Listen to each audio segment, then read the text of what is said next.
In the dim light of her bedroom, Alysa Zinger sat comfortably on her bed, legs folded beneath her, casually browsing through apps on her phone. A quiet ping from Snapchat caught her attention, and a knowing grin appeared on her face. She looked like a typical 14-year-old, playful, carefree, and always online. But Alysa wasn't a young teenager. She was 22 years old, and many of her online connections were with users much younger than herself. Alysa had a plan, and while it didn't seem obvious from the outside, her actions crossed serious boundaries. Her digital world, however carefully managed, was heading for a breaking point. Alysa had a talent for making content go viral. Her TikTok feed was full of short, catchy videos that drew in viewers. She knew how to use lighting, angles, and trending sounds to her advantage. With bright blonde hair, a striking appearance, and a strong sense of how to get attention, she easily stood out. During slow moments at her job in a grocery store bakery, she'd sneak off to record clips in private, usually choosing outfits and camera angles that highlighted her features. To the average viewer, it looked like a regular teenager enjoying dance trends and social media fun. But there was more behind the screen, something more intentional and far less innocent. No one knows exactly when Alysa began misrepresenting her age, but by the time she turned 21, she had already started forming relationships in a well-known neighborhood of South Tampa called Hyde Park. Known for its vibrant community, excellent dining spots, and highly rated starter homes, Hyde Park was especially appealing to families because of one standout feature: Woodrow Wilson Middle School. Recognized as one of the best schools in Florida, it attracted families hoping to give their children a top-quality education. Around May 2023, Alysa found a way to blend into this environment, using social platforms like Snapchat to connect with students from that very school. But before we begin, I just want to say thank you to my amazing viewers and subscribers. Your support through likes, shares, and comments means the world to me. Your engagement helps make these stories even more meaningful. If you're new here, don't forget to hit that subscribe button and join our growing community of true crime enthusiasts. Within the group of young people she interacted with, there was a sense of shared connection. Everyone thought they knew who they were talking to. What they didn't realize was Alysa's true age and intentions. She had claimed to be 14, but she was, in reality, a 22-year-old adult. Over the course of 2 years, beginning in 2021 and continuing through to October 2023, she developed inappropriate friendships with several local students, all under the age of 16. The last known contact she had was with a student attending Woodrow Wilson Middle School. How Alysa managed to maintain her false identity for so long puzzled many.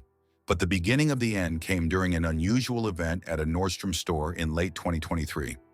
Store employees had alerted authorities after noticing what they believed was suspicious behavior near the accessories section.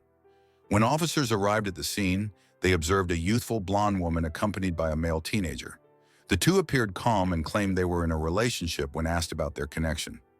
Something about the situation seemed inconsistent, so the police decided to question them separately to clarify the circumstances. When isolated for questioning, Alysa was asked to confirm her age and identity.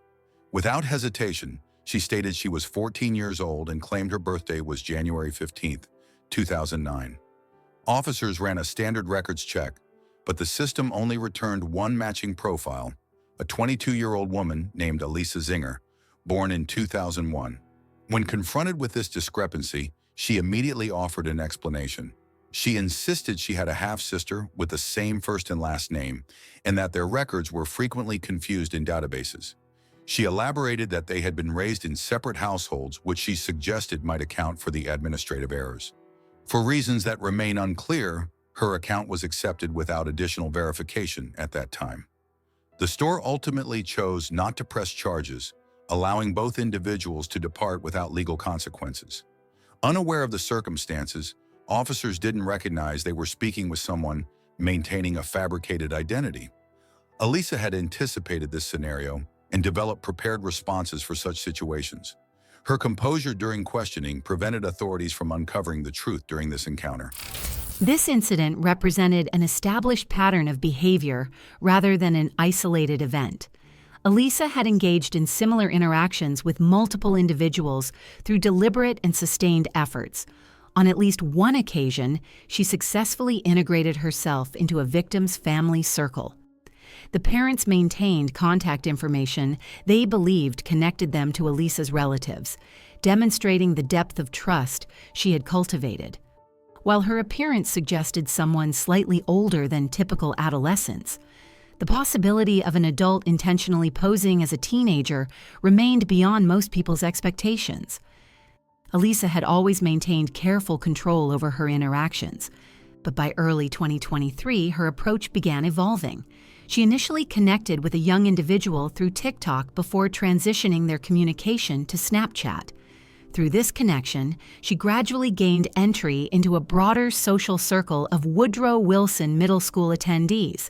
The relationship progressed to in-person meetings, developing rapidly into what appeared to be a committed dynamic. She became a regular presence at the family home, eventually being introduced to and accepted by his parents. Between May and October, Alysa significantly expanded her digital connections, adding numerous local students to her Snapchat contacts. Her online engagements intensified as she became increasingly embedded in their social spheres. When the primary relationship dissolved during this period, but Alysa wasn't ready to walk away from the attention or the access she had worked so hard to build. After their breakup, Alysa convinced the student to let her come over to his home to charge her phone. While he stepped away for a moment, she took the chance to look through his device, hoping to find something that could give her leverage. She discovered a private video involving him and another young student, both still in middle school. Without hesitation, Alysa recorded the video using her own phone before leaving the house. Once home, she quickly began sharing the footage with her Snapchat contacts. Since many of those contacts attended the same school as the students involved, the video spread rapidly. By the time the students returned to school the next day, most of their classmates had already seen the private material. The second student, a young girl, was deeply affected by what happened. While some may see these experiences differently for boys, girls often face much harsher judgment and social consequences. But it's important to understand this was a serious violation. Alysa, appearing older and confident, led these young teens into situations they weren't ready to handle. Although the boys might have agreed at the time, they were too young to fully understand or give proper consent. The impact on each young person's reputation was significant, and it's clear that Alysa's actions were aimed at causing this harm. But there's more to the story. Beyond sharing private content without consent, Alysa had additionally documented interactions that violated ethical boundaries with underage teens. Up until this point, her actions had been carefully planned, yet this reckless decision seemed like a sudden misstep that would lead to serious consequences. It's surprising, given how cautious she had been in the past, to avoid getting caught. When one of the young boys found out that the video showing him and another underage teen was being spread on Snapchat, he quickly reported the matter to the authorities. This was a clear case involving the unauthorized sharing of private content involving young people. After the report was made, Detective Amanda Baranowski began a formal investigation into Alysa's background. As the detective dug deeper, she uncovered prior incidents, including one at a retail store where Alysa had claimed to be a young teenager. Investigators cross-referenced school records, job applications, and other available documents. What they found was that Alysa was actually an adult and had been involved in a repeated pattern of contact with the person who came forward. In November, Alysa was taken into custody by the authorities. She was formally charged with multiple serious offenses, including 2 counts involving inappropriate contact with a significantly younger person, along with 5 additional charges for misconduct. The investigation uncovered a clear pattern of harmful behavior, leading to prompt legal action. When Alysa was taken into custody and her photo appeared throughout Tampa, many were struck by her polished appearance, glossy lips, and carefully applied eye makeup. It was hard for some to believe she could be involved in wrongdoing. However, more individuals came forward, 4 in total. At her initial court hearing, Alysa denied the charges. She was released on bail for all 7 accusations and returned to live with her parents. As the investigation progressed with the new reports, it became clear that all the individuals involved were under 15 years old, and Alysa had shared inappropriate videos with them.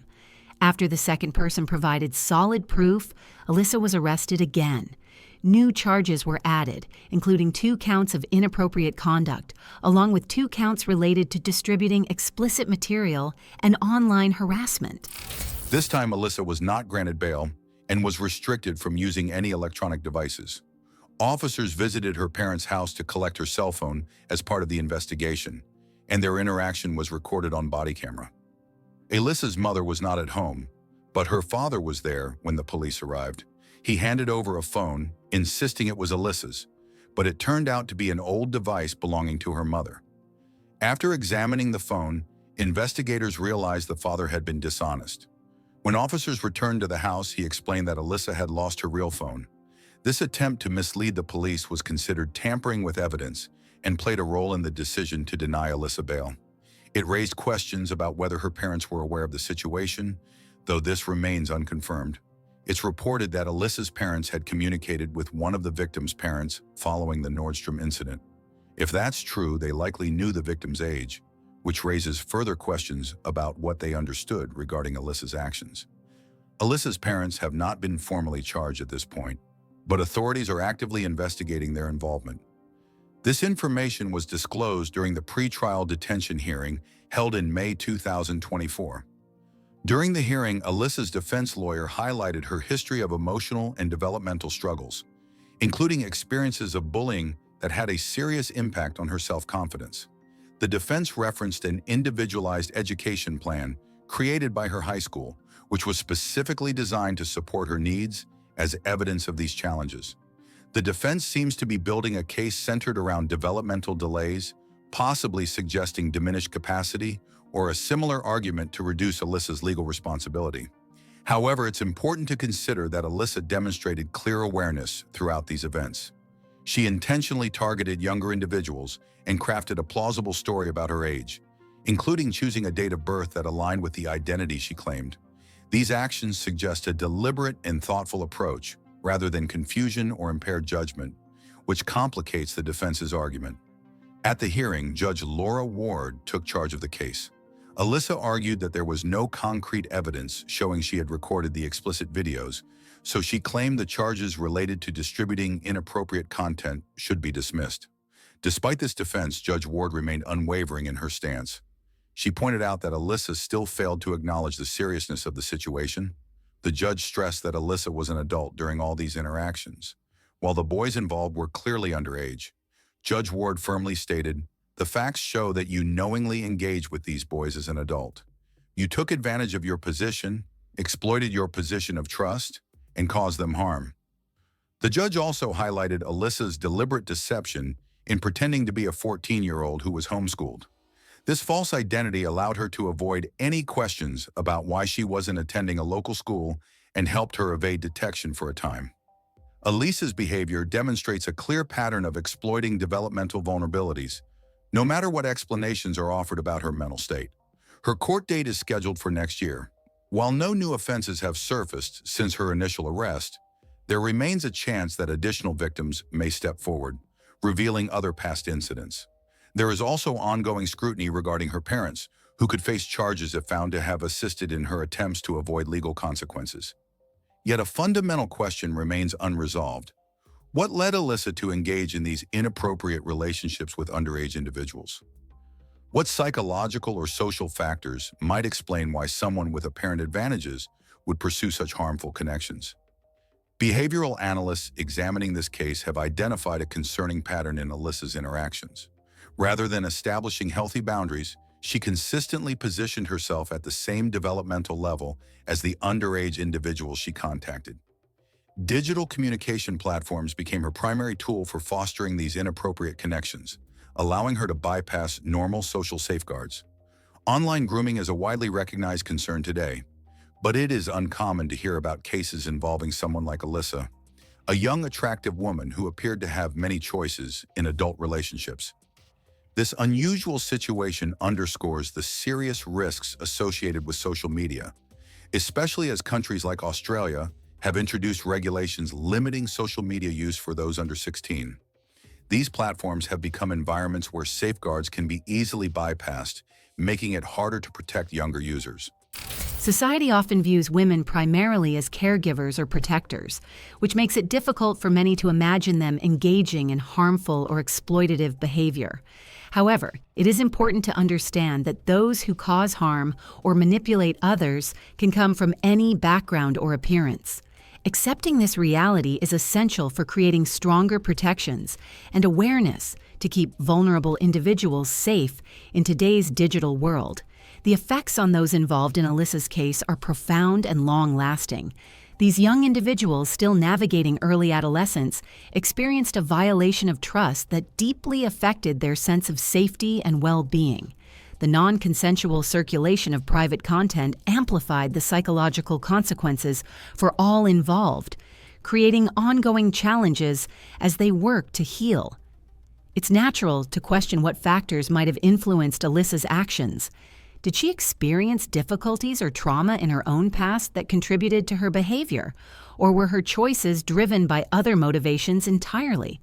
Understanding these complex dynamics is important, though it doesn't lessen the impact on those affected by her actions. The full reasons behind Alysa's actions might never come to light. What is evident, however, is that she demonstrated an unusual level of calculated behavior and manipulation.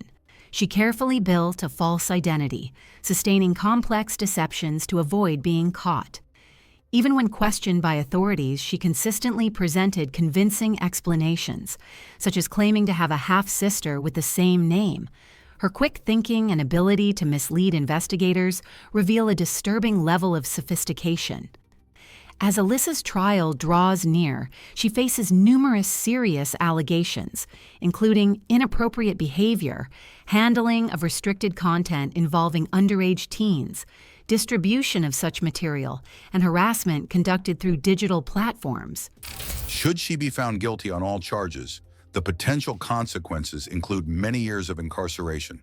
Still, for the victims and their families, no sentence may fully repair the lasting impacts on those affected. This raises important questions. How did this situation develop to such an extent? What factors contribute to a woman engaging in harmful and unlawful actions of this nature? When society thinks about offenders involved in inappropriate behavior, the default image is typically male. This widespread assumption, while uncomfortable, fails to recognize a more complex reality. Women also commit these offenses. However, female offenders frequently escape widespread attention, and their motivations and behaviors are often clouded by societal misconceptions, stereotypes, or denial. Understanding this helps shed light on why such cases are less visible and why they can be difficult to address openly. Let's start by acknowledging a common bias. Society often sees women primarily as caregivers and protectors, especially when it comes to children. This stereotype is so strong that it's difficult for many to imagine a woman involved in inappropriate behavior toward young people. However, women who engage in such harmful actions come from all walks of life. They can be educators, family members, childcare providers, or even neighbors, roles where trust is expected but sometimes broken.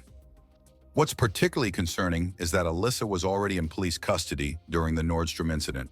Her explanation was inconsistent, and she was accompanied by an underage teen. So why did the authorities release her without thoroughly checking her story? Could her appearance or gender have influenced their decision? Or was it assumed that someone like her wouldn't need to pretend to be a younger student to connect with others? Research indicates that women make up a smaller but notable segment of individuals involved in inappropriate or harmful behaviors related to personal boundaries. While men represent the majority of these cases, studies estimate that about 2 to 5% involve women. Although this percentage may seem low, it only accounts for reported incidents. The actual number could be higher, as victims, especially young males, might be less likely to report when the person responsible is female. A major factor behind these actions often involves a desire for power and control. For male individuals, this motive is usually more direct, but for female individuals, the reasons can be more nuanced and complex. One important factor behind these actions is the desire for control and influence. For males involved, this often serves as the main reason, But for females, the situation can be more complicated. Many women who engage in inappropriate behavior do so within relationships, either by exploiting those they have authority over or working alongside a male partner. In some situations, women who cause harm have themselves experienced abuse in the past. This aspect adds complexity to understanding their behavior.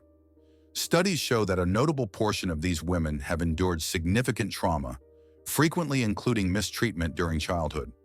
This creates a difficult pattern. Some women, struggling to cope with their past, end up repeating the harm they once experienced. While this doesn't justify their behavior, it offers insight into the profound emotional challenges that often lie behind these incidents. Understanding these factors helps us see the psychological struggles involved, even as we hold individuals accountable. Experts classify female offenders into several types, each driven by different motives. Teacher, lover type. Often highlighted in media, these individuals involve underage teens, framing their behavior as romantic rather than harmful. Their belief in the relationship adds complexity to the situation. Coerced by partner. Some women act under pressure or manipulation from a male partner. While this influence exists, they remain responsible for their actions. Intentional misconduct. Less common but intentional, these women actively seek victims, driven by control or personal gratification, similar to male offenders. Mental health factors. Conditions like emotional instability or dissociative disorders may impact judgment, though they don't excuse harmful behavior. Relationship-based offender. These offenders exploit their trusted roles as caregivers or authority figures to harm those close to them, using their position to gain access. The complexity of these cases intensifies when examining societal biases. Research indicates disproportionate responses to misconduct based on gender, with female perpetrators often receiving minimized characterization.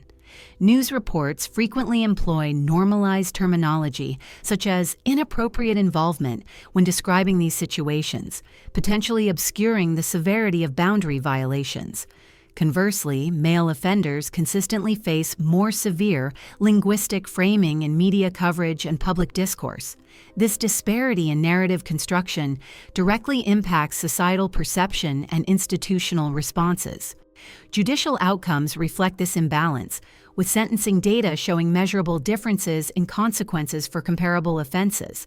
Psychological studies suggest these discrepancies may stem from outdated assumptions about harm potential and accountability. It's important to remember the impact on those affected. When women are the offenders, affected individuals, especially males, frequently encounter skepticism or dismissal. A misguided assumption about male adolescents welcomes attention from older women, which invalidates their experiences and discourages them from speaking out. Psychological impacts can be significant. Feelings of distress, uncertainty, and self-blame are common, made worse by society's tendency to minimize their stories. Affected females frequently experience compounded effects, as the offender is usually someone they trusted deeply. What steps can we take to improve this situation? First, we must break down misconceptions and openly discuss the reality of female offenders. These actions are serious and should be treated with the same concern as those committed by men. Second, stronger support systems are needed for all involved. Victims require counseling and a justice system that listens and acts. Offenders need help addressing the underlying factors influencing these actions, including past trauma and mental health challenges. Finally, accountability must be equal. Gender should not influence how justice is served, and protecting victims must remain the top priority. While Alysa Zinger's case may shed light on her motives, many questions remain unanswered. Was she driven by personal struggles, or is there more beneath the surface? Ultimately, the broader issue is whether society is ready to recognize and address offenders who may be overlooked due to assumptions or appearances. Let's keep the conversation going. Share your thoughts below, and if this message resonates, consider sharing it to raise awareness.